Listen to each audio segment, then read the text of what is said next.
1, this is brake control, you're cleared to land.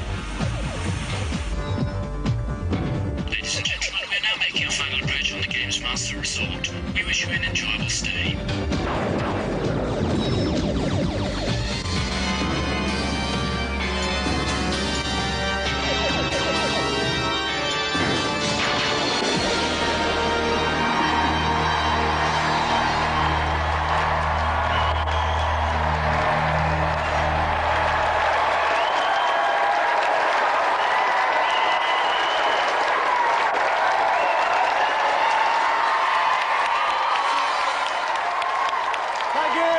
Settle down now, come on, you're too kind. I'm not worthy.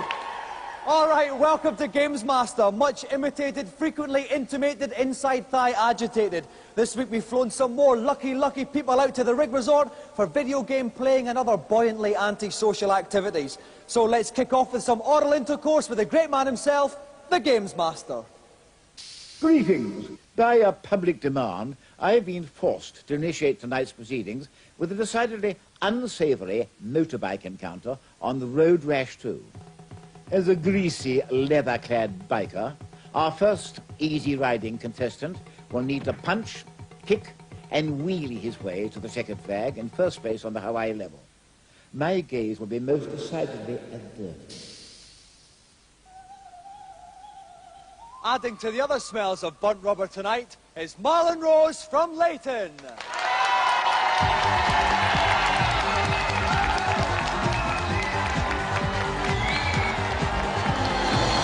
How's it going? All right, tonight a bit, mate. Okay, lovely. Now, Marlon, first of all, someone was telling me you've got quite a trendy haircut. What's the score with it? It's got GamesMaster written on the back of it. Right, you'd like to turn in and let our camera get a little look at that? See that at home? What a lovely font that is as well. Superb. All right, now, listen, we're playing Road Rash 2, right? It's not on the easiest level of the Hawaiian race. Are you that confident? I am that confident. All right, then, well, I look forward to seeing how well you do. If you'd like to sit yourself down in the games playing chair, get ready to rev up. And riding pillion with me for this challenge is Game Zone's Jane Goldman. Welcome, Jane. Hi, Dominic. Now, obviously, Marlon's got no problem with his haircut. He may have some problem with the game. Have you got any tips to alleviate him? Well, I think Marlon should just bear in mind that time is of the essence here, Dominic, so he shouldn't get too bogged down with all the rough stuff. He should just get in there and Just go. keep it clean and go for the line. Well, Marlon has to finish first on the Hawaiian race, stage 2. Marlon, are you ready? Then off you go.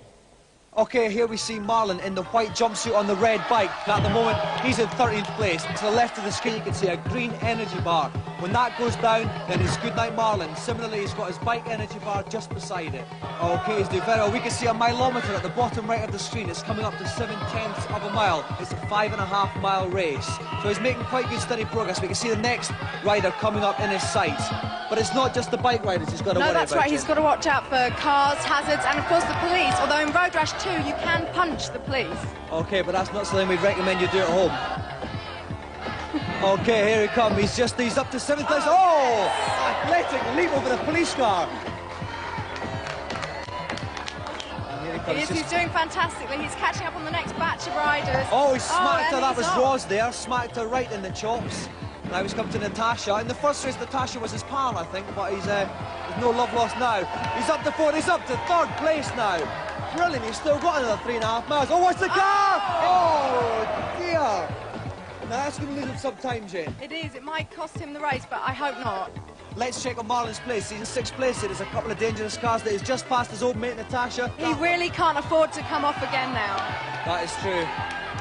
Right, he's over halfway through the race now. He's just coming up for 2.9 miles. Oh, punched Slater in the face. He's up to 4th. He's up to 3rd. 3.3 miles, just over 2. Oh, there's a policeman there. PE number 1. He's walloped him.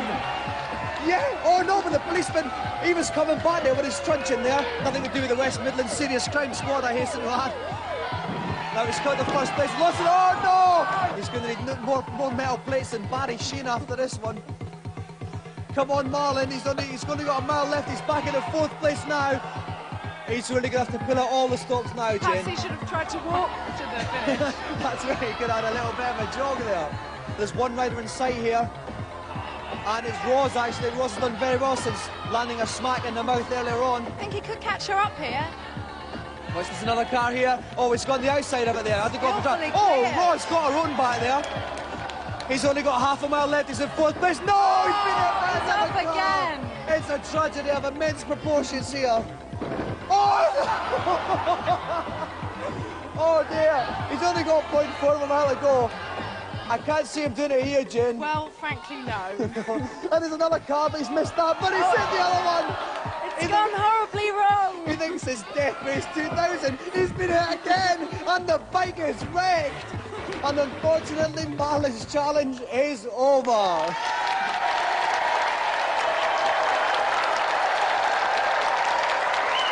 Bad luck, Marlon. All right, settle down a bit now. Behave yourselves. Now, Marlon, I tell you, bad luck, but that was brilliant. That was so hysterical. Jane and I were nearly wetting ourselves up there. What were some of the problems you faced? The cars, I couldn't see them when I went over the hill. They weren't letting you alone, weren't they? No. Maybe you should have got some armour plating on the bike as well. Yeah. Have you enjoyed it anyway? Yes, I have. Oh, listen, it's been absolutely brilliant to have you on, Marlon. Another round of applause for Marlon Rose!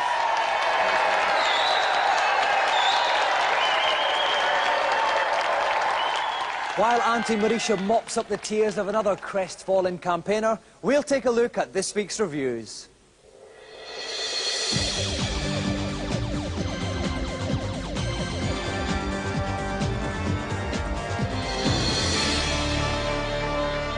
This week, games players everywhere could come over all hip and trendy as we look at cult games. First up on the Super NES, grown men wear shades in Blues Brothers. Jake and Elwood are trapped in a mutant jukebox, help them escape through 32 levels of platform japes. The word cack's used a lot in the computer game industries, and this sums up Super NES Blues Brothers perfectly. No attempt has been made to follow the film's excellent plot, and what's left is a tired run-around platform game. The graphics of Jake and Elwood are cartoon style, but the game's miles too difficult, and I don't think it's worth the money. The levels are really frustrating and really badly put together, and there's just nothing to keep you coming back for more.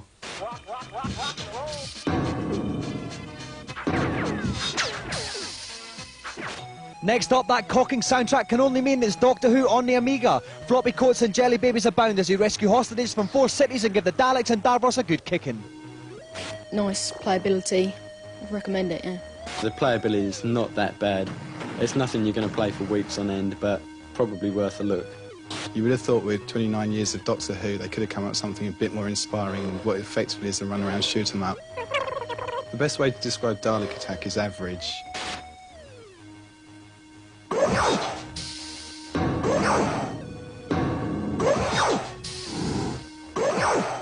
Finally, Star Wars on the Game Boy. As in the film, travel from Tatooine to the Death Star, rescuing friendly robots and girls with strange hairstyles. The animation is really very good, and it's a very involving and challenging game. The platform shoot-'em-up's good, the graphics are good, nice music, but on the driving levels there's nothing to do. It's too boring. Game Boy Star Wars is excellent, and I recommend you try it now.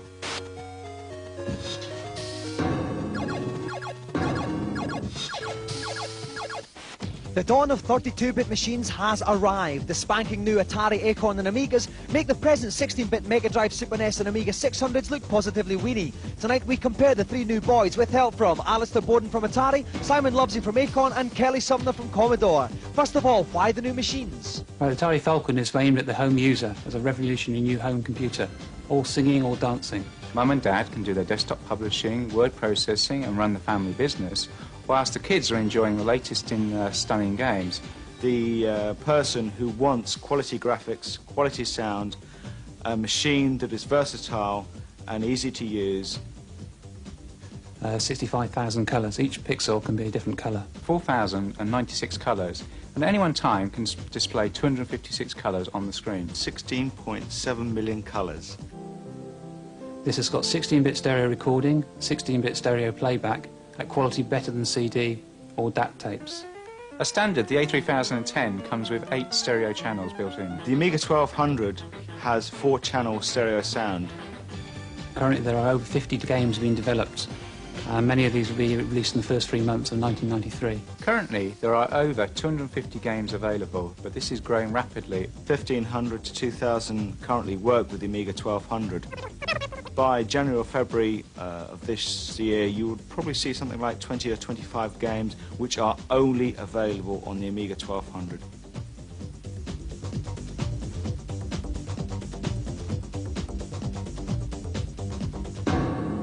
Some more mouth-watering morsels for you all to feast upon. Now, as I wind my way through the bowels of the rig to meet tonight's celebrity, let's find out what challenge they'll be facing. Hello again. My second challenge for the evening sets the world to rights with a touch of environmental do-gooding on Global Gladiators. With disinfectant to hand and green fingers to boot, our cleansing contestant has 2 minutes in which to negotiate the polluted landscape of level 1 and reach the exit. Anyone for lentil soup? On Global Gladiators tonight, we're very lucky to have a globe-trotting rock legend. Please welcome First Lady of International Pop, Cathy Dennis.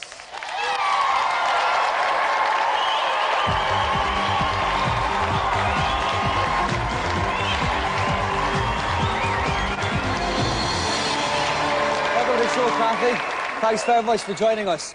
Now, listen, surely you're far too busy to be wasting your time playing with Game Boys, are you? No, I was a big fan of Tetris for a long time. And what about, well, this game's a wee bit different. You're actually saving the environment here. Is that something that's important to you? Yes, it is, but, I mean, this is an unusual way of going about it as far as I'm concerned.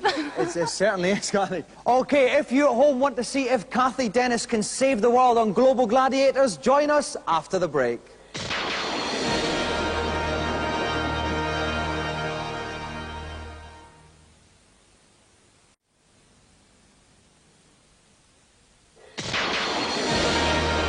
Welcome back. We're very lucky to have Cathy Dennis with us tonight, about to pit her skills on Global Gladiators. Dave Perry from Sega Pro is with me to give Cathy some tips about playing. Welcome, Dave. Hi, Dominic. All right, give us the rundown. Well, basically, Global Gladiators is a really beautiful game. The thing to look out for is the invisible platforms. You only notice them when you pass through them, and at the top of them is usually a really nice health bonus. Which you're going to need if you want to complete this. Which you're going to need if you're going to get through this level. That's right, it's quite tough. Cathy's got 2 minutes to get to the end of the level. Cathy, are you ready? Yep. Then off you go. OK, off goes Cathy there with Cathy's playing Mick. There's 2 characters in this, Mick and Mac, and she's actually playing Mick. OK, she just sploished the slime baddie there. Oh, she got hit a little bit there, but you can see her energy bar's that little arrow at the bottom underneath the score.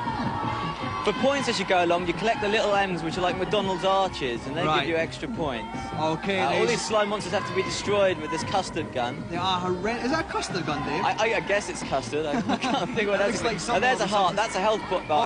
She's got it, but that's fine. It's she wants to keep an eye out for those. Absolutely. OK, so 35 seconds now. She's going all right, Dave. It's quite a long level, though, this. Very, very well. It's a long level. Yeah, she's got to keep charging along and not get hit. Yeah, every time she runs into these green things, he shakes his head, loses a bit of health. Another hit, energy. Oh no, energy's about halfway down. A heart would be becoming useful now, but it's okay. There's no need to panic yet. 53 seconds gone. She's got to start looking out for some health hearts now, just to power up. Oh, she doesn't want to go in there. That was a little bit close there. Nearly an early bath in the primeval sludge. All these monsters, you know, this is what can happen to the Earth if we don't do something about it. That's right, if we don't keep a watch on that. Clean up our act. Absolutely. All right, 1 minute 12 gone, but the energy bar's getting quite low. Oh no, she missed it. Out. Oh no! Straight down the cliff. Cathy takes a dive, and the challenge is over. Round of applause for Cathy Dennis.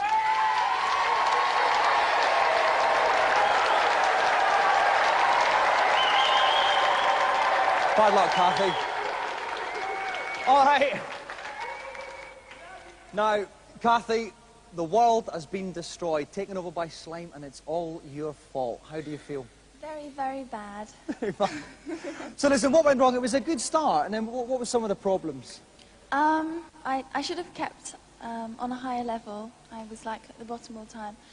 And I think I should have been a bit more cautious, because I was a bit risky. A wee bit risky for this time on a Thursday, you are, Cathy. That's me, that is me. Listen, don't ever go changing, Cathy, all right? Listen, thanks very, very much. Have you enjoyed yourself on our own little rig? Oh, yeah. That's brilliant. Well, listen, you've completely satiated me with your presence. Another round of applause for our special guest, Cathy Dennis.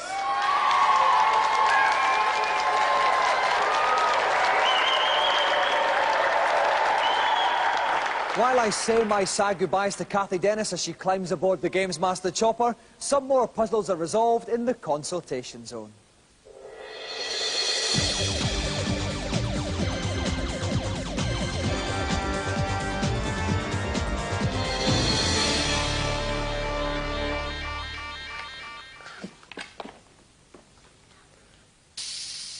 Hello, GamesMaster. Welcome up to the helipad and fire away with your question. On Krusty's Funhouse, is there a way of getting to the later levels? Yes, there is. Simply enter the following password. S-M-A-I-L-L-I-W.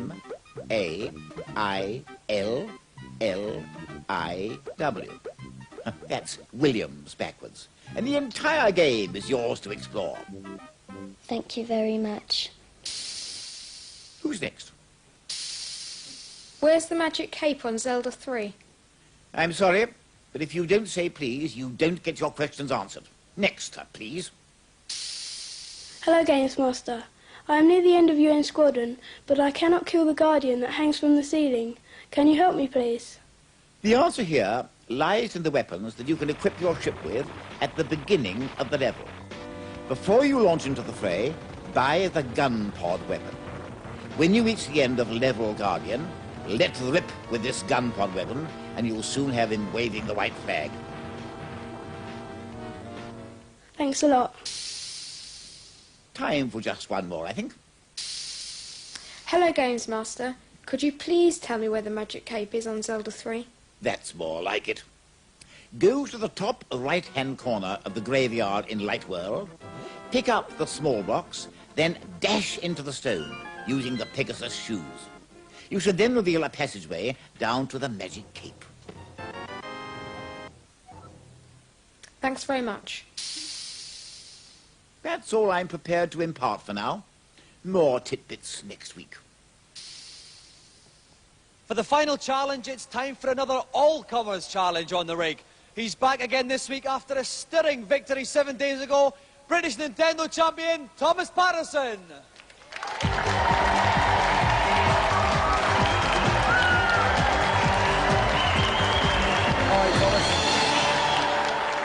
Okay, Thomas, you had a good win under your belt last week. You still confident? Yep, sure am.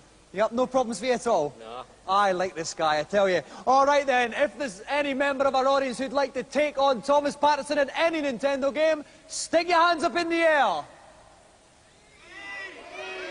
Okay, let me see. No, definitely not you. Definitely not. How about this? Yes, the ginger-haired fellow there with the spectacles. If you'd like to make your way down, give a round of applause, everyone.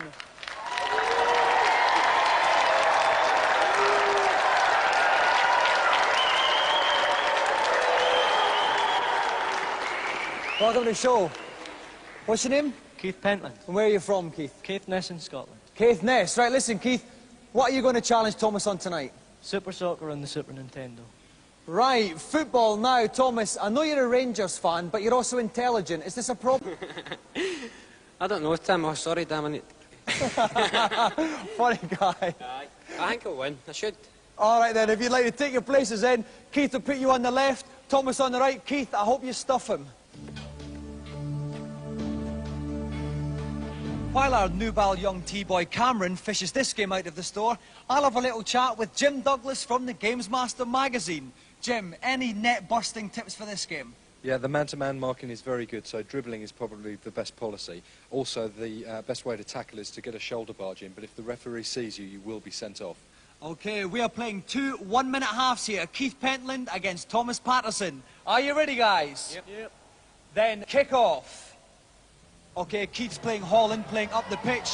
Thomas is playing West Germany, playing down the pitch. It's Thomas with the ball just now. He's got the ball in. They are shoulder barging here. The referee didn't see it. That could have been danger. There could be an automatic sending off under the new FA rules. OK, it's Holland there in their half of the pitch, though.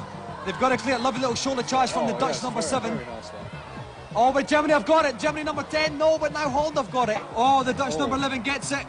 It's a cross in the box. Yeah, surely it's a goal. 1-0. Out of nowhere. So Keith Pentland is 1-up. Germany kick off. They've given the possession away again, though. with Germany. I've got it. Oh, here goes Germany. Right into the corner. Brilliant goal. That means that Thomas Patterson's pulled it level. The Dutch kick off here. Nice little bit of dribbling there. Nice tackle. It's up with the Dutch number 9. He takes the shot in the corner, but it just misses. Just wide. So it's a goal kick to Germany. German number 4 looking pensive, kicks out to German number 3. That's up to German number 10. The German number 9's got it. Evades his man. The number 10's got it in the box. Gets it back. And shoots it. Gets the rebound. 2-1. Kurt scoring there for Thomas Patterson. That's right. That long dribbling policy is really paying off. It certainly is. They've given away again. Here comes Germany again. Now we've got the German number 7, they're tossing in midfield, but it's half-time. The score is Germany 2, Holland 1. So the teams come back onto the pitch for the start of the second half. Germany now playing up the pitch, Holland playing down. Is it easier playing up the pitch in this game? Yeah, it certainly is. When you're coming down, you've got the disadvantage of not being able to see the goal. You can't see where you're aiming. Okay, and oh no, Germany take control again in the midfield here. German number 9 gets it. He's seen a lot of the ball. He's got the after-touch there, but the Dutch defence got it there. Oh, it's off the post! Oh, a relentless attack on goal. How close can you get? They've had so many chances. The Dutch, they're having problems clearing their lines, but now there's a counter-attack with the number 10. He evades the shoulder charge of the German defender. Doing very well. Lovely bit of skill from the Dutch number 10. He's in the box. Marvellous. He shoots. Lovely save there. Diving save from the German keeper. He doesn't have a lot of time still left. not out of danger here, though. Oh, and it's out for a goal kick. A little bit of breathing space for the Germans here.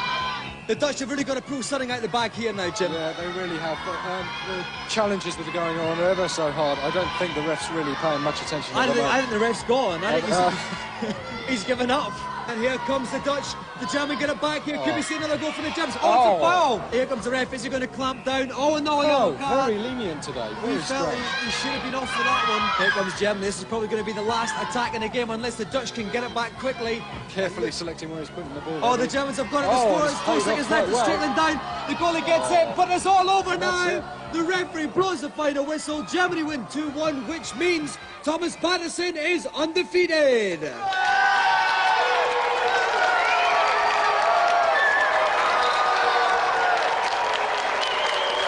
It's a great game, but listen, Keith, I had all my hopes on you. You started off well, you gave me an early goal, then what happened? Well, the goalkeeper, he just must have taken the day off. Terrible. Well, which means, although I'm loath to admit it, Thomas, you played a brilliant game and you won. What have you got to say for yourself? Well, the goalie was like Gordon Marshall, but well, that's another goal, so I won easily. Right, well, I think we can discuss that one well into the night. Listen, Thomas, we think you're too good for anything like a golden joystick, but will you come back next week to take on someone else? Any sweat. All right, then, we'll look forward to that. Another round of applause, then, for Nintendo champion Thomas Patterson and his challenger, Keith Pentland.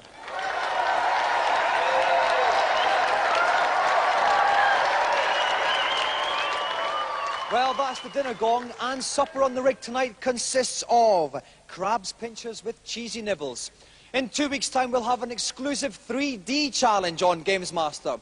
So if you'd like to see lots of objects thrusting their way into the inner sanctum of your living room, be sure to pick up a pair of these essential eyewear accessories. We'll be giving you the details of how to lay your hands on them after the credits tonight. In 7 days' time, we'll be having a little bit of a 3D tryout in preparation for the big one, so pick up your glasses quickly. Good night.